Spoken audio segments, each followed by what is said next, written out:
कथारे अछि जहा नहीं भारते ताहा नहीं जगते। ए भारतर भूमि पवित्र समृद्ध रत्नगर्भ तथा उच्च संस्कृति संपूर्ण। यह सुनार भारत बोली कहुए। वैदेशिक परिव्राजक माने सदा सर्वदा भारत उपर लोलुप दृष्टि पकाई आसिचंती। अतीत बहुबार भारत से अधिकृत हो सारी हेले भारत बहु वर्ष धरी तार स्वाधीनता हराइथिला। स्वाधीनता प्राप्तिर पूर्व समय थिला भारत पई दुख दुर्दशा और जंत्रणार दिन।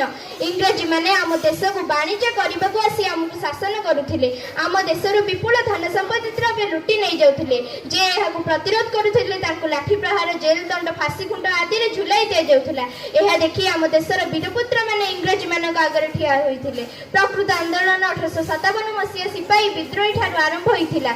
इंग्रजी माने ताकर आधुनिक अस्त्र शस्त्र बाहर करथिले। एहार रक्षा नहीं तथापि धीरे धीरे स्वाधीनता संग्राम रे भारतीय माने जोग देइथिले। लक्ष्मण नायक भगवत सिंह चंद्रशेखर आजाद आदि फांसी खुंट